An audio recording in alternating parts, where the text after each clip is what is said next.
Doğu Türkistan'da Çin virüsü nedeniyle birçok yer kapatılmış olmasına rağmen Çin'in Uygur gençlerini zorla çalıştırmaya devam ettiği doğrulandı.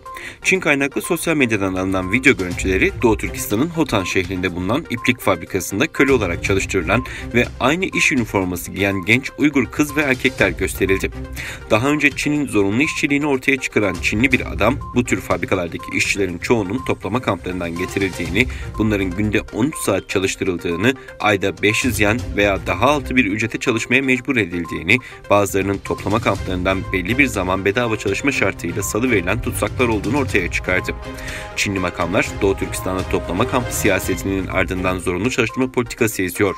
Bu süreçte normal bir hayat yaşayan sayısız insan ailelerinden kopartılarak Çinli fabrikalarda köle gibi çalıştırılıyor.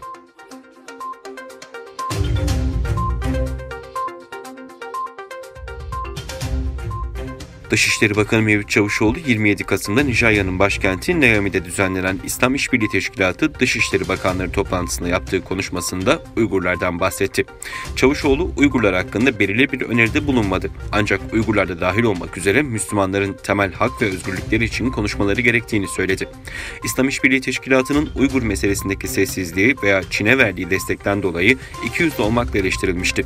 Anadolu Ajansı'nın haberine göre Bakan Çavuşoğlu bu nedenle Pakistan'ın 15 Mart'ı Uluslararası İslamofobi ile Mücadele Günü olarak belirleyen taslak kararını desteklediklerini belirtti. İlgili irtibat gruplarının etkinleştirilmesi ve İslam İşbirliği Teşkilatı İslamofobi Gözlem Evi'nin güçlendirilmesi gerektiğine dikkat çeken Çavuşoğlu, ayrıca Uygurlar, Rohingyalılar, Kıbrıs Türkleri ve Yunanistan'daki Türk Müslüman azınlık, Cammu ve Keşmir'deki kardeşlerimizin, Avrupa'daki Müslümanların ve diğerlerinin temel hak ve özgürlükleri için sesimizi yükseltmeliyiz ifadesini kullandı.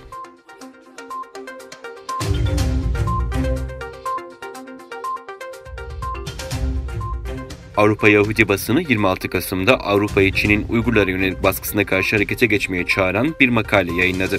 Avrupa, Çin'in Uygurlara yönelik insan hakları ihlallerine nasıl cevap vermeli başlıklı makale, European News'in yazı işleri müdürü tarafından kaleme alındı.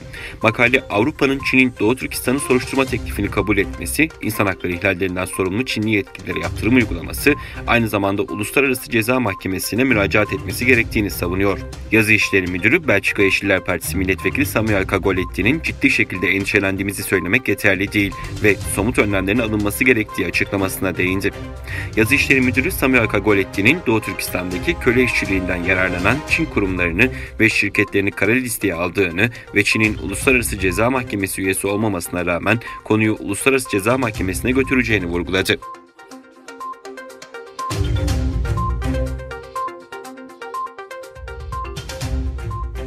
Çin'in Covid-19'un Wuhan'dan önce İspanya ve İtalya'da görüldüğüne dair iddiasının ardından Dünya Sağlık Örgütü'nden açıklama geldi. Dünya Sağlık Örgütü, Covid-19'un Çin'de ortaya çıkmadığını söylemenin oldukça spekülatif olacağını belirtti. Covid-19'un ilk çıktığı ülke olarak bilinen Çin'de devlet medyası virüsün ülkeye dondurulmuş gıdalar içerisinde gelmiş olabileceğini belirterek salgının izlerinin daha önce İspanya ve İtalya'da görüldüğüne dair bilimsel çalışmalar yayınladı.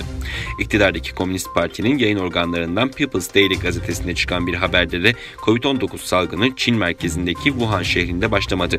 Ülkeye dondurulmuş ithal gıda ürünleri yoluyla gelmiş olabilir ifadeleri yer aldı. Pekin'den gelen haberler üzerine Dünya Sağlık Örgütü'nün acil durum uzmanı Mark Rain, Dünya Sağlık Örgütü'nün geçen yıl Aralık ayında ilk kez tespit edilen Covid-19'un Çin'de ortaya çıkmadığını söylemesinin oldukça spekülatif olacağını belirtti. Cenevre'de sanal bir briefingde konuşan Rain, araştırmanıza ilk insan vakalarının ortaya çıktığı yerden başlarsınız şeklinde konuştu.